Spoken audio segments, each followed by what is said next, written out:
Swami Vivekananda, the excellent orator and a lifelong karma yogi, who dedicated each and every second of his adult life for the sake of country, its people, and Sanatan Dharma. His life's mission was to see India and its people rise and reclaim its past glory. His work aimed at uplifting the poor and establishing of dharma. His call for action, his call for strength and renouncement of weakness not only laid the foundation for India's freedom struggle but also showed the path which Indians must travel to attain progress, well-being. Today, Swami Vivekananda firmly believed that the nation's youth had held the key for solving various problems facing India. He repeatedly gave the call for the youth to awake, arise and work for the nation and its people. Here are the 12 quotes that summarizes Swami Vivekananda's message for the youth. Swami Vivekananda told, I have faith in my country and especially in the youth of my country. My hope is in you.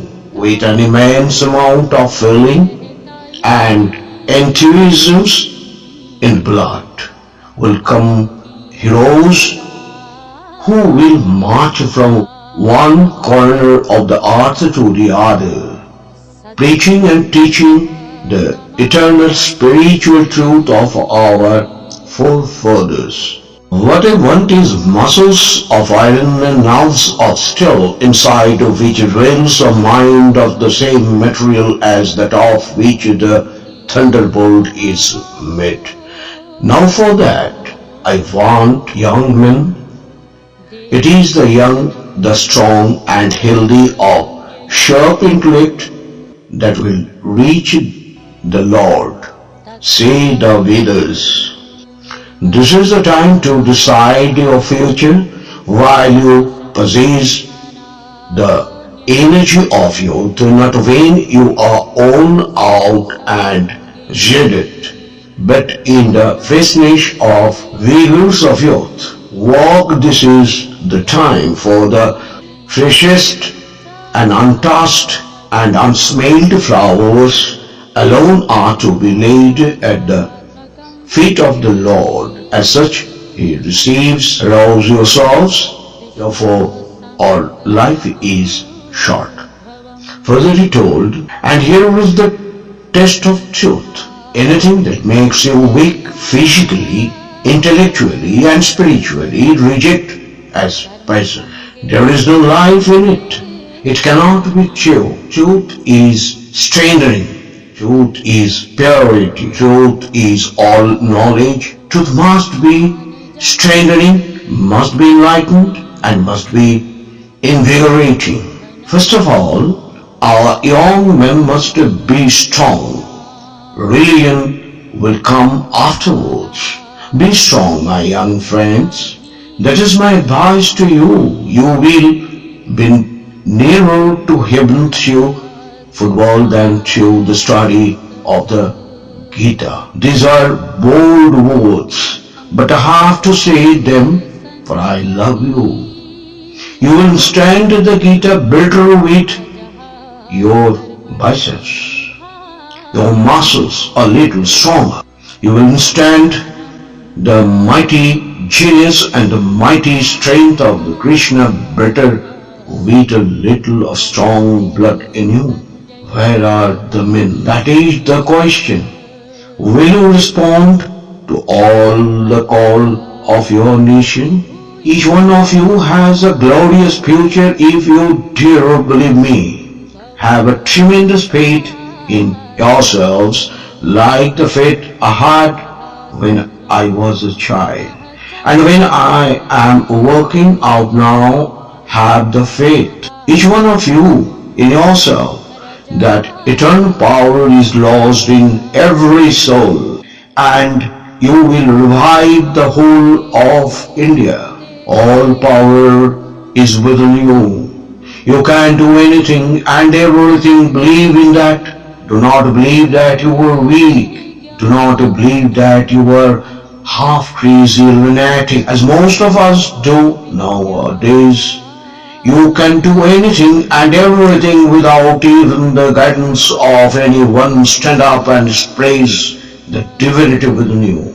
There are greater works to be done than aspiring to become lawyers and picking the quarrels and such things. A far greater work is these, the sacrifices of yourselves for the benefit of your race, for the welfare of humanity. What is in the life? Life is short, but the soul is immortal and eternal, and one thing being certain, death. Let us therefore take up our great ideal and give up your whole life to it. My faith is in the younger generation, the modern generation. Out of them will come my workers. They will work out the whole problem like lions. The 100,000 men and women fire with the zeal of holiness, fortified with the eternal faith in the Lord, and nerved to lions' courage by their sympathy for the poor and the fallen and downtrodden, will go over the length and the breadth of the land, preaching the gospel of salvation, the gospel of health, the gospel of the social raising up, the gospel of equality. My hope of the future lies in the youths of character, intelligent, renouncing all for the service of others and obedient, good to themselves and the country at large. Practice virtue, preserve in virtue, become established in virtue, shine as a embodiment of noblest virtue and heroic adherence to goodness. Youth is meant for this grand process.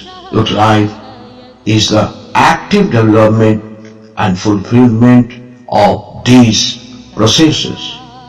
This will not be irrelevant to speak on.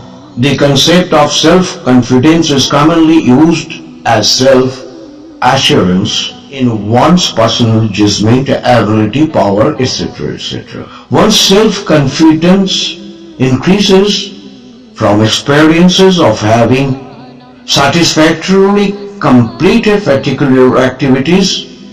It is a positive belief that in the future one can generally accomplish what one wishes to do. Self-confidence is not the same as the self-esteem, which is an evolution of one's own oath. Whereas self-confidence is more specifically, trust is one's ability to achieve some goal, which one meta-analysis suggests is similar to generalizations of self-efficacy. Abraham Maslow and many others after him have emphasized the need to distinguish between the self-confidence as a generalized personality characteristic and self-confidence and with respect to a specific task, ability or challenge, which is the self-efficacy. Self-confidence typically refers to the general self-confidence. This is different from self-efficacy, which psychologist Albert Bandura has defined as a belief in one's ability to succeed in specific situations or accomplish a task, and therefore is the term that more accurately refers to a specific self-confidence. Psychologists have long noted that a person can possess self-confidence that he or she can complete a specific task. Self-efficacy, that is, cook a good meal or write a good novel, even though they may lack general self-confidence, or conversely on self-confidence, though they lack the self-efficacy to achieve a particular task, that is to write a novel. These two types of the self-confidence are however correlated with each other and for this reason can be easily conflated. In this regard, Swami Vivekananda had expressed his views regarding self-confidence. He told, faith is ourself, faith in God. This is the secret of the greatness.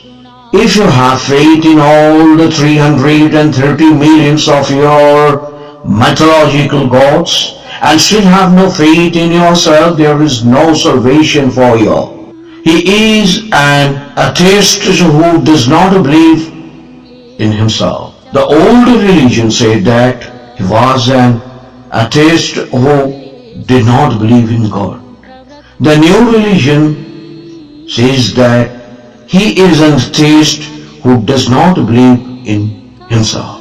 What makes the difference between man and man in the difference in these Shraddha, which is the faith, and in nothing else. What makes one man great and another weak and low is this Shraddha. The remedy for weakness is not brooding over weakness, but thinking of strength, teach men of strength that is already within him. You must not say that you are weak. How do you know what possibilities lie behind that degradation on the surface? You know but little of that which is within you. For behind you is the ocean of infinite power and blessedness. We can overcome the difficulty by constant practice. We must learn that nothing happened to us unless we make ourselves susceptible to it. It is the coward and the fool who says, this is fate. So say Sanskrit proverb. But it is strong me who stands up and say, I will make my fate. It is people who are getting old who talk of fate. Young men generally do not come to astrology. Ekalabya, an ideal for the modern students, learned archery without any external help by self-efforts and faith in one's power, longing for knowledge and by self-reliance one can do miracles. You have in you 1,000 times more than is in all the books and never lose faith in yourself. You can do anything in this universe. Never weaken all power in yours. Never think there is anything impossible for the soul. It is the greatest heresy to think so. If there is sin, this is the only sin. To say that you are weak or others are weak, you have to grow from the inside out. None can teach you, none can make you spiritual. There is no other teacher but your own soul. You cannot believe in God until you believe in yourself. Swami Vivekananda was having a lengthy trek in the Himalayas. On the way, he found an old man who was very tired, standing hopelessly. At the time, at the foot of an upward slope, the old man said to Swamiji in frustration, "Oh sir, how to cross it? I can't walk anymore, my heart will break." Swamiji listened to the old man patiently and then said, "Look down at your feet. The road that is under your feet is the road that you have passed over and is the same road that you see before you. It will soon be under your feet." These words encouraged the old man to recommence his onward trek. So bring light to the ignorant and bring more light to the intelligent. Now, building self-confidence is not 5-minute solutions to takes time, but it's quite easy. Before that, it's important to know about the types of confidence and its result. There are 3 types of confidence level. Firstly, people with low self-confidence. Secondly, people with over self-confidence. Thirdly, people with factual of self-confidence. If we talk about the people with the low self-confidence, a person who has good talent on specific thing but not able to do the tasks is due to lack of confidence or low confidence level. He will avoid taking risks, hesitates to stretch himself, and he may not try anything, as the low confidence people will put themselves in job even though they clever. These kinds of the people must throw their fear out, build self-confidence, read motivations articles like the self-motivations, motivation quotes, etc. It will help to improve one's confidence level and will work hard for the success.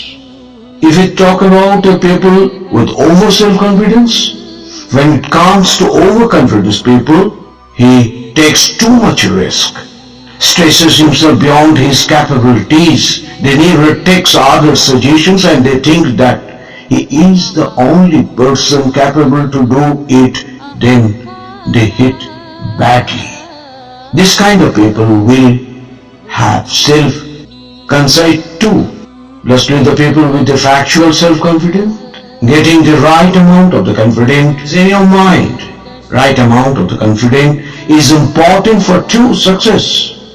You may know that you are optimistic, but don't try harder. First, know your reality, your true ability, then have a right amount of the self-confidence.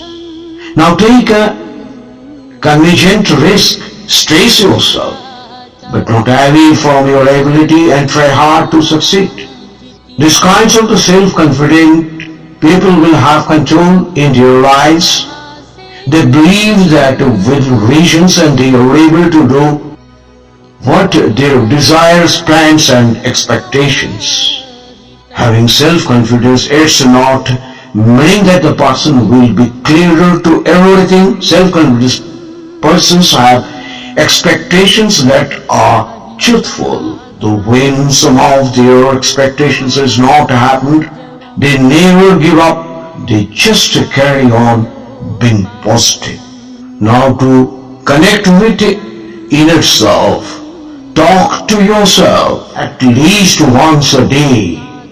That's why in this regard Swami Vivekananda told us, connect with inner self. Take to yourself at least once in a day, otherwise you may miss a meeting with an excellent person in this world. These words of Swamiji stresses the importance of connecting with our inner self. Further he told, set goals and achieve them, arise awake and stop not until the goal is reached. Like adult children also need purpose in life, without which they will never be able to harness their potential. Setting goals and working towards achieving them plays a very important role in helping a child and work to a plan full, responsible and accountable. Doing so also inspires him to push himself. Further he told, be grateful. Who is helping you? Don't forget them. Who is loving you? Don't hate them. Who is believing you? Don't cheat them. This immoral work of the Swami Vivekananda tells us how important it is for us to be appreciative and thankful. So to say, across all levels of the education system, we have tended to focus on acquiring knowledge rather than the skill set.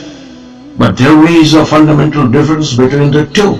Perhaps Vivekananda was right when he critiqued the Western education system in India. Education is not the amount of the information that we put into our brain and runs right there, undigested all your life.